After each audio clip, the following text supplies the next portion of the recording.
J'aimerais vous poser une question. Si vous deviez mourir aujourd'hui, iriez-vous au ciel? Peut-être vous n'y avez jamais pensé, vous ne vous êtes peut-être jamais posé la question.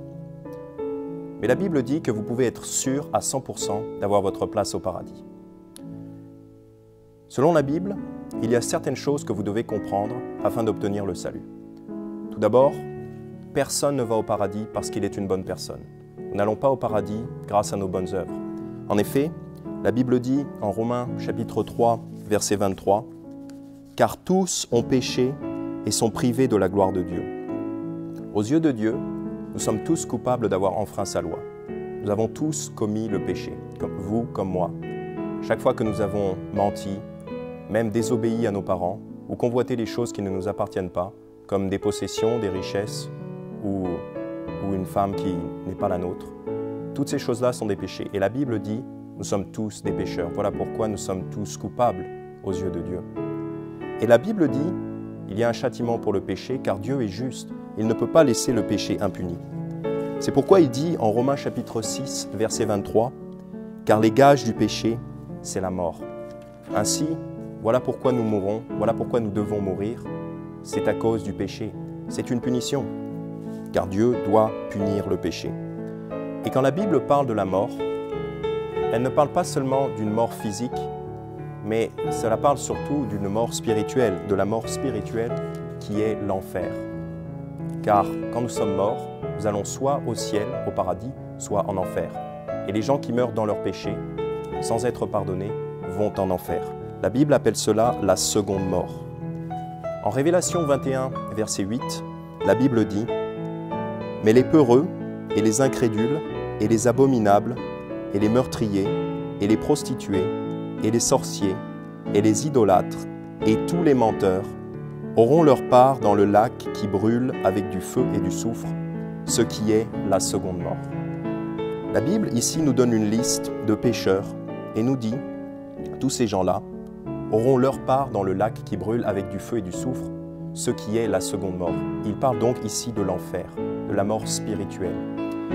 Et nous voyons ici, dans cette liste, plusieurs péchés. Et Dieu veut nous faire comprendre que nous sommes tous dans cette liste et que nous appartenons tous à cette seconde mort. Nous méritons tous cette seconde mort. Pourquoi? Nous ne sommes peut-être pas tous des meurtriers, nous ne sommes peut-être pas tous des sorciers, mais nous avons tous menti, au moins une fois dans notre vie, il faut bien l'admettre. Et nombre d'entre nous ont fait pire que cela. Et si vous dites « non, je ne suis pas dans cette liste », là, vous y êtes, vous avez menti, car nous appartenons tous à cette liste. C'est un endroit terrible et vous ne voulez pas y aller, car c'est pour toujours.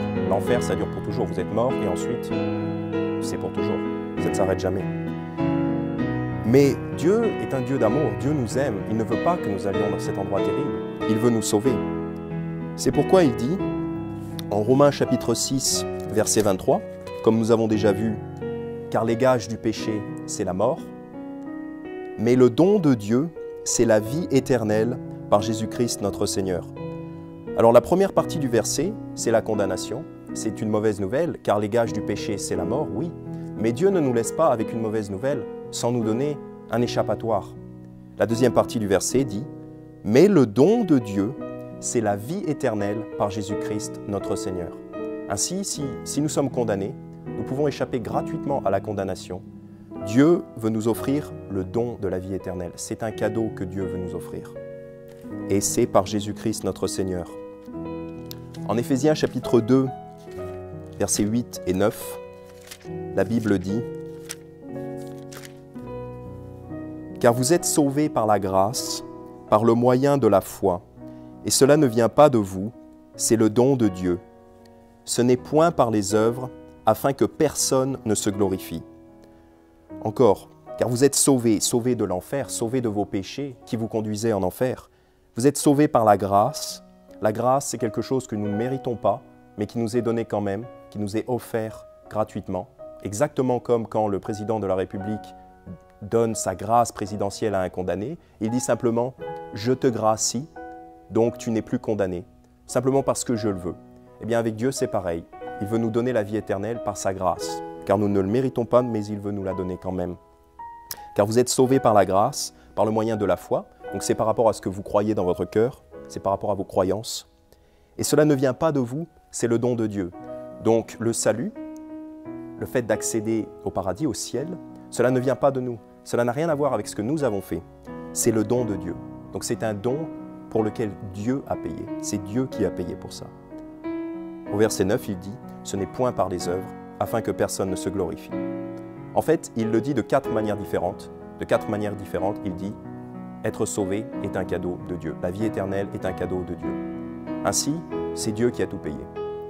Et c'est pourquoi nous n'avons rien à faire. Nous n'avons aucune bonne œuvre à faire. Car les bonnes œuvres, c'est dur, c'est difficile, c'est du travail. Mais le salut ne s'obtient pas par les bonnes œuvres. C'est le don de Dieu. Et c'est pour ça que c'est une bonne nouvelle. Et cela a à voir, bien sûr, avec ce que Jésus a fait. Jésus est le Fils de Dieu. La Bible dit en Matthieu chapitre 1, verset 22, à propos de la naissance de Jésus, la Bible dit « Or, tout cela arriva, afin que s'accomplisse ce que le Seigneur avait dit en ces termes par le prophète. Voici, une vierge sera enceinte, et elle enfantera un fils, et on le nommera Emmanuel, ce qui signifie Dieu avec nous. » Car oui, son nom, c'est Jésus-Christ, c'est le nom le plus exalté de tous les noms, mais on peut aussi le nommer Emmanuel, ce qui est simplement un nom hébreu qui signifie Dieu avec nous. Car Jésus, le Fils de Dieu, est Dieu manifesté dans la chair. La Bible dit « Dieu a été manifesté en la chair ». Il a vécu une vie parfaite. La Bible dit « Il a été tenté en tout point comme nous le sommes, cependant sans péché ». Jésus n'a jamais péché parce qu'il est Dieu, il est parfait. Il ne commet pas le péché. Il n'y a aucun péché en lui. Et il prêchait le royaume de Dieu, il prêchait l'évangile, la parole de Dieu, la vérité. Et il guérissait des gens, il faisait des miracles. Mais beaucoup l'ont détesté et ils ont fini par le livrer pour être tué et pour être crucifié sur la croix. Mais Jésus, personne ne l'a forcé à aller sur la croix, personne ne l'a forcé à mourir pour nous, il s'est donné de lui-même. La Bible dit en Romains chapitre 5 au verset 8, « Mais Dieu fait valoir son amour envers nous, en ce que, lorsque nous étions encore des pécheurs, Christ est mort pour nous. » Donc c'est par amour que Christ s'est donné sur la croix. C'est par amour que Christ est allé à la croix, volontairement à verser son sang pour nous. Bien que nous soyons des pécheurs, Christ est mort pour nous, faisant donc preuve de son amour pour nous. Il s'est offert volontairement, obéissant à son Père et accomplissant les Écritures de l'Ancien Testament. En Ésaïe 53, la Bible prévoyait cela. Au verset 5, la Bible dit, à propos de Jésus sur la croix, « Mais il était meurtri pour nos péchés et frappé pour nos iniquités. Le châtiment qui nous apporte la paix est tombé sur lui, et par sa meurtrissure, nous avons la guérison. Nous étions tous errants comme des brebis, nous suivions chacun son propre chemin, et l'Éternel a fait venir sur lui l'iniquité de nous tous. » L'Éternel a fait venir sur Jésus l'iniquité, c'est-à-dire le péché de nous tous. Quand il était sur la croix, en fait, Jésus portait le péché du monde entier. En fait, il était puni à notre place. Nous méritions de mourir, eh bien, il est mort pour nous. Il est mort à notre place sur la croix. Et il est donc mort sur cette croix, il a été enseveli. Et 3 jours plus tard, la bonne nouvelle, c'est qu'il est ressuscité. Il n'est pas resté mort, car il est Dieu, il a le pouvoir de vaincre la mort. Il a vaincu la mort. En Acte 2, versets 31 et 32, la Bible dit « Prévoyant cela, il dit de la résurrection du Christ que son âme ne serait point laissée dans l'enfer et que sa chair ne verrait point la corruption. Dieu a ressuscité ce Jésus, nous en sommes tous témoins. » Donc ils étaient témoins, les apôtres étaient témoins de la résurrection de Jésus. Et aujourd'hui, vous entendez cette histoire, Jésus est ressuscité, il est vivant et il est assis à la droite de son Père dans le ciel. Ainsi, puisque Jésus a payé pour nos péchés et qu'il est ressuscité, il a donc le pouvoir de vaincre la mort. C'est comme ça qu'il a payé pour le don de la vie éternelle. Comment faire pour obtenir cette vie éternelle? Eh bien, comme tout cadeau, vous avez le choix. Vous pouvez soit l'accepter ou le refuser.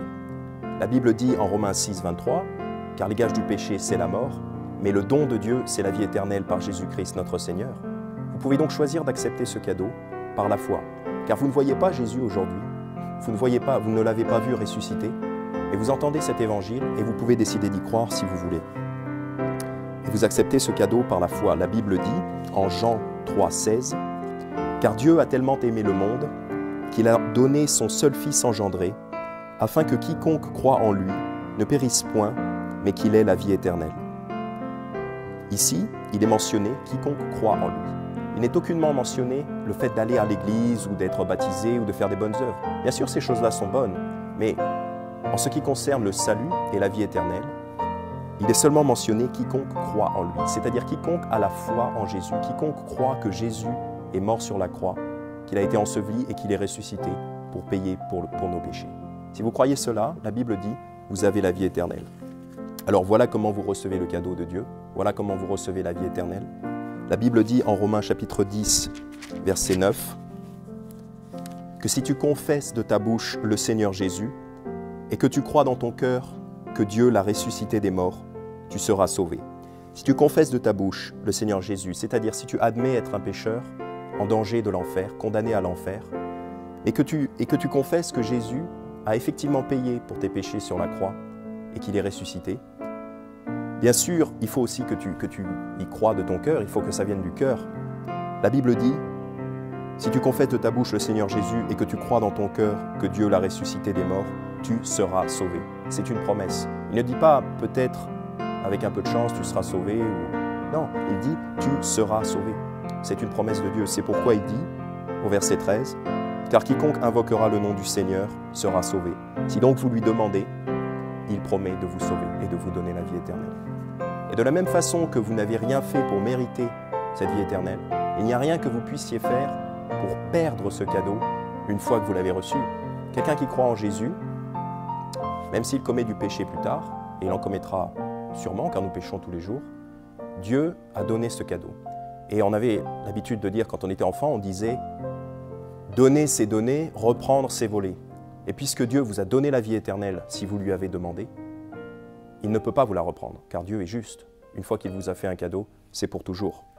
Pour vous assurer de ceci, je vais vous lire ce que dit Jésus en Jean chapitre 10, versets 27 à 30.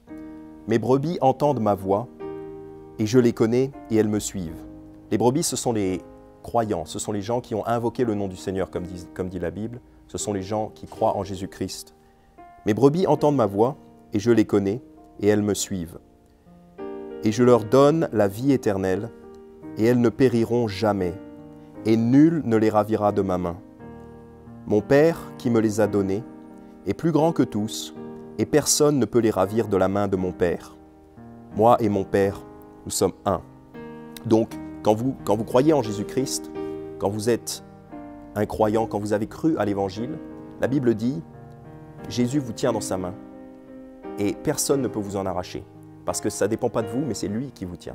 Et de la même façon, vous êtes dans la main de son Père. Il n'y a personne qui est plus fort que Dieu le Père. Donc il vous tient, et il n'y a rien que vous puissiez faire pour sortir de là.